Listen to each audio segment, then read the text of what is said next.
Hey everybody, Ethan here with Standing Stone, and I'm back with Riot. Riot is a 6-month-old puppy. Now this video specifically is a follow-up video to the video we put out just before showing how to stop pulling instantly with the Easy Lead.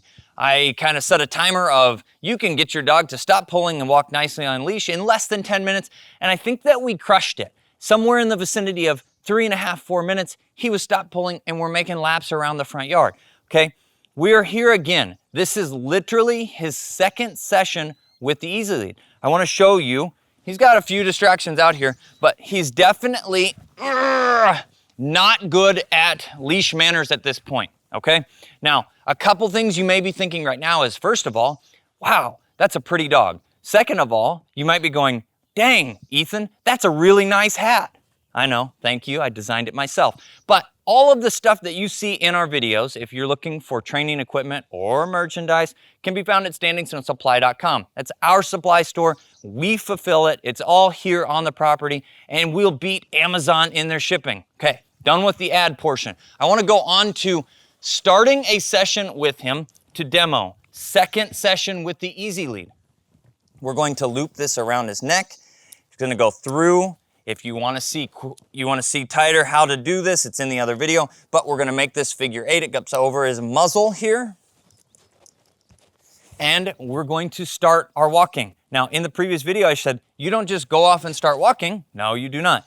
You need to be able to help him to adjust to that pressure. I step through him a little bit. He moves his feet. I stop him. Good. Now, again, this is our second session. Come on, come on, come on. We're in a minimal distraction environment. Outside is a distraction for our bird dogs no matter what, but I didn't go on a walk where we're gonna meet other dogs and see constant things to distract him and new smells and everything else. I'm literally in our backyard. This is a spot that he has been before, and this is a good spot that you should be doing your training sessions with your puppies until they're solid, then take them out into the world to challenge them, okay? Now, he is very comfortable with this. We kind of established that in our first session with him. Good. We're moving slowly. I'm making sure to send clear communication to him. If he's pulling ahead, he's going to feel pressure there. That stops him, okay? The Easy Lead is a magical pulling management system, but I don't want you to stop there, okay? So many times we hear people say, got the Easy Lead, love it, my dog instantly stopped pulling and I can walk them anywhere.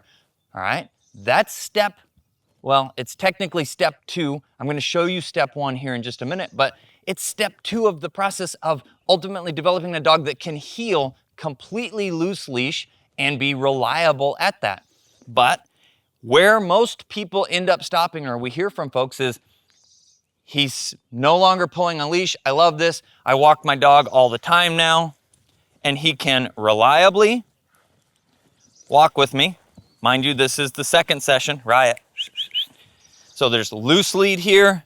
Hey, if I need him to stop pulling, hey, come on, come on, come on. Good. I can apply a little bit of pressure, and then it's loose again, and he can walk with me.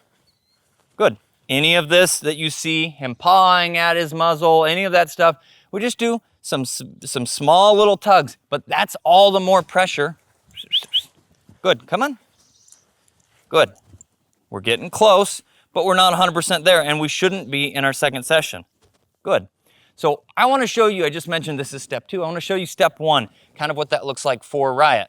I'm going to keep him on leash because there are distractions out here and he could run free, but we're gonna move into a little clicker training session. This is his dog food. Yeah, treat pouch, our design as well. We're going to move into this quick clicker training session. See if I can pull his focus here. I literally called that, didn't I?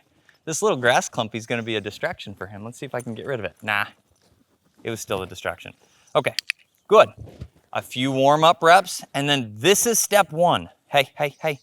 We're going to lure him into a heeling position. You see that? It's important for dogs to be able to come and figure out where this spot right here is important.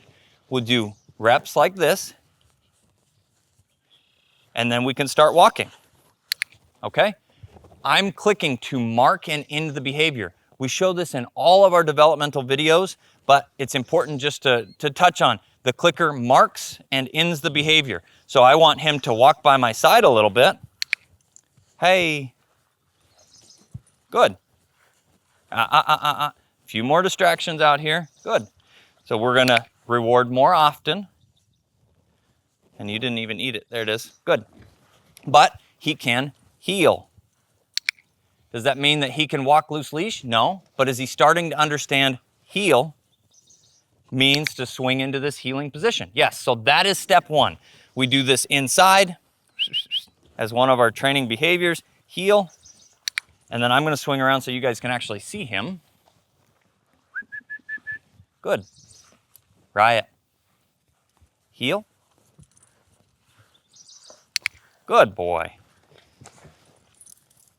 And you see, jumps out of it, but he can get back into heel.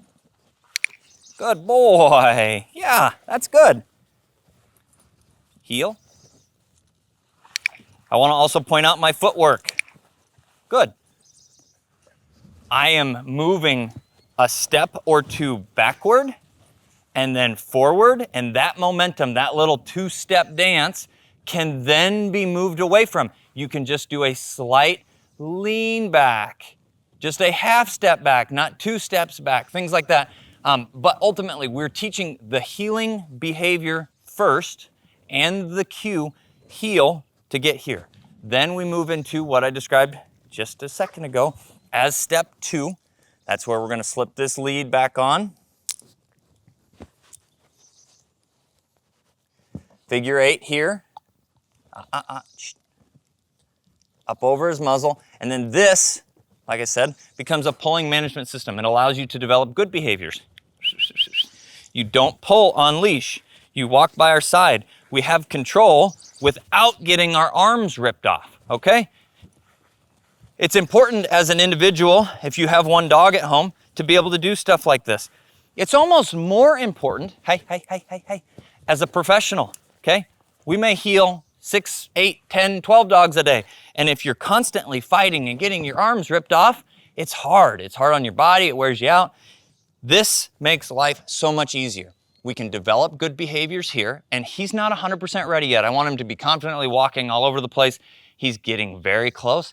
I'm going to say 1 to maybe 3 more sessions of the easy lead in this figure 8 position, and then we would move to a transition. We're going to move to a slip lead here, and we're going to actually overlay collar pressure. So when we tug on the collar, we would tap the button. I also showed that, I demoed that in the previous video with thunder, okay? Now, having the easy lead gives you the ability always, and a dog that knows this, let's say you go to a show, you go to Tractor Supply, you go to some place, and it's too much, it's too big of an excitement. Or even if you're on a regular walk and things get a little hectic, you can always very quickly go down, flip that up over his muzzle, and then you have a little bit more control in that super high distraction environment, but then you can go back to the other. You want to be able to move into a zone where the dog can completely heel loose leash, and that's one of the cool parts about this leash is that it is a progressive training system. We have the pulling management, and then we have a standard slip lead, and then we just have a 4.5 or the XL version, a 6-foot long leash out of really, really nice material, okay? Key with this process though is we taught heeling and the heeling behavior. Then we're going to manage pulling. Next, and his next step, and I will show that in a video, we're going to move into a transition to collar conditioning. Now, in order to be able to move into the collar conditioning transition, he needs to be collar conditioned and understand what that means. We did that already. If you go to YouTube and find his playlist, Riot, you can follow along with the handful of videos we have there so far. We showed his very first session with collar conditioning, and a really good method if you're not, if your dog is not collar conditioned or you haven't started that process yet, shows how to work on recall. Building reliable recall, also very important for our bird dogs or any dog at all, and collar conditioning is a really good way to do that. So again, on leash currently, good boy. He pulls pretty hard, But as we develop better behaviors, like we did in this short session, we can mitigate a little bit of that. We're going to do a couple more sessions here with him. This is how easy this is. We're back to the head halter style here of the easy leash. Come on. And he can walk. If he jumps up like that, we just correct the behavior. Hey, come on. Good. Hey, hey, hey, come on, come on. Good boy. I've got a loose lead when he is in the right position, and he's almost self-correcting as he surges ahead. This tightens up. Good. And folks, that is Riot's second session with a good explanation of how we got here, where we're going moving forward. Please, folks, if you're interested in more videos like this, subscribe to the channel. We have them posted on the weekly. I'm the guy with the pink gun. This is Riot. We'll see you in his next video.